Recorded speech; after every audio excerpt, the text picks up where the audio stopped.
to see you this morning, Gordon MacDonald. Thank you very much for joining us. So Esther Rantzen, I mean, to many people, just seen as a national treasure. Just such a sad story, isn't it? Stage 4 lung cancer and signed up for Dignitas Clinic. What do you make of this story, and do you think there should be a free vote in the House of Parliament over this? Well, obviously, it's very sad, as all cases are, of people with advanced cancer or any other terminal illness or chronic illness, for that matter. But, you know, we have to take a step back from the emotive personal stories when we're considering whether the law should change. And, you know, the problem is that whenever you change the law in any jurisdiction, you put people who are vulnerable at risk, whether it be people who are disabled or people who are just lonely and elderly. And so we have to find a balance, and Parliament has always sought to do that. Parliament has voted on the matter. They voted on the matter in a free vote just last year in the House of Lords. And of course, in 2015, there was a vote in the House of Commons on a free vote. So there is always a free vote when the matter comes before Parliament. But every time up till now, when Parliament has considered the issue, they've come to the conclusion that it's just not safe to change the law. So although we have a lot of sympathy for people who are in that situation, ultimately, politicians have to consider the public interest, and the public interest has always been deemed to be that we keep the current law, because whilst it is compassionate in the sense of not seeking to prosecute people in an inappropriate way, it is nevertheless acts as a deterrent and protects people.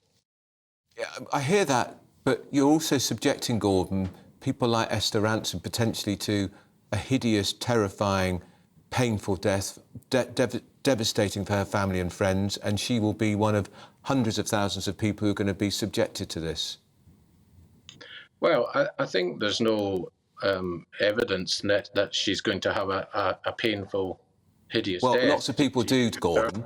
Gordon, lots of people do. Did you read about Diana Rigg? She left messages after her death talking about her awful death from cancer, how she lost control of all her bodily functions, she was humiliated, she was in terrible pain. She wanted the right to choose, the right that you're denying her. Well, I'm not denying anybody the right to choose. What I'm trying to do is say that there is an alternative way to deal with the issues which these cases raise, and that is by investing properly in palliative care and providing specialist palliative care to all those who need it. You know, at the moment in the UK, a quarter of cancer patients aren't getting all the palliative care that they need. That's shocking, and that's where we should be focusing our attention. How do we actually invest the resources that are really needed in palliative care? Only 30% of specialist palliative care funding comes from the NHS. And, you know, we have an ageing population, and by 2040, we will have a need for 25% more investment in palliative care. So that being the case, we have to say, well, is there an alternative here? Yes, it's an expensive alternative, but it's not that expensive compared to other things that we're spending money on in the NHS. OK, Gordon MacDonald, Chief Executive of Care Not Killing. Very good to have your thoughts this morning. Thank you very much indeed. Let's get back to Tonya. Tonya, I just need to read this. Oh, sorry. Sorry, Andrew. If you do feel you need support and are affected by any of those issues that we've just been talking about, you can call Samaritans. This is their hotline number, 116 123. And Tonya, you were speaking just before that. Because of there is a history of dementia in my family, I wanted to just register myself for Dignitas, just in case it's something that I decided to do down the line, because I think you have to be completely in your own mind before you can go through with anything like this. It's really difficult to register yourself, yeah. I mean, I've had these conversations with my children because I think it's having watched various members of my family, and especially those that have friends of mine that have died painfully of cancer, I do think it is our right. I think it has to be very regulated because there are some horrible things that could happen. But I do think it really is our right, and I really feel for Esther Rantzen.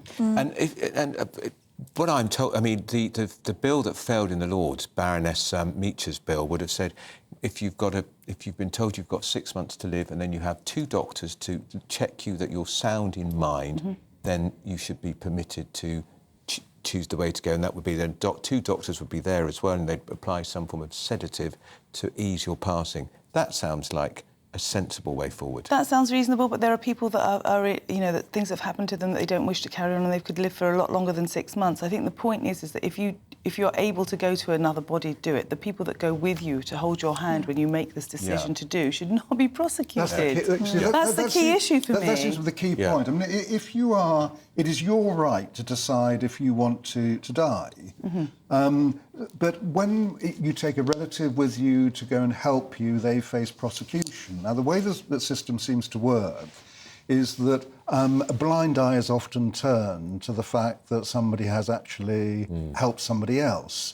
And the only thing about changing the law here, I think Philip Davis made the point earlier, there's an unintended consequence you can get if you don't get the law absolutely right. So what that means is, do we get in a situation where a vulnerable person is basically chivied along to go through with this because people will inherit a lot of money?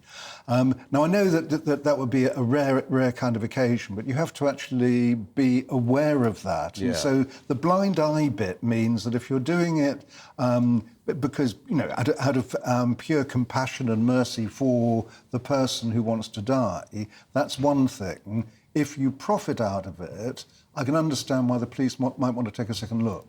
Yeah, but the idea that Esther Ranson's children may accompany her to Switzerland and then they're interviewed by the police, because often, even though there's no prosecution, they're interviewed by the police. There's an investigation, which is really, would be a desperately terrible thing for the children to go through. But I don't quite see a way around that stage of it. This is what I mean about the blind eye thing, that you might well go through that, but the police would then decide no public interest in any kind of prosecution.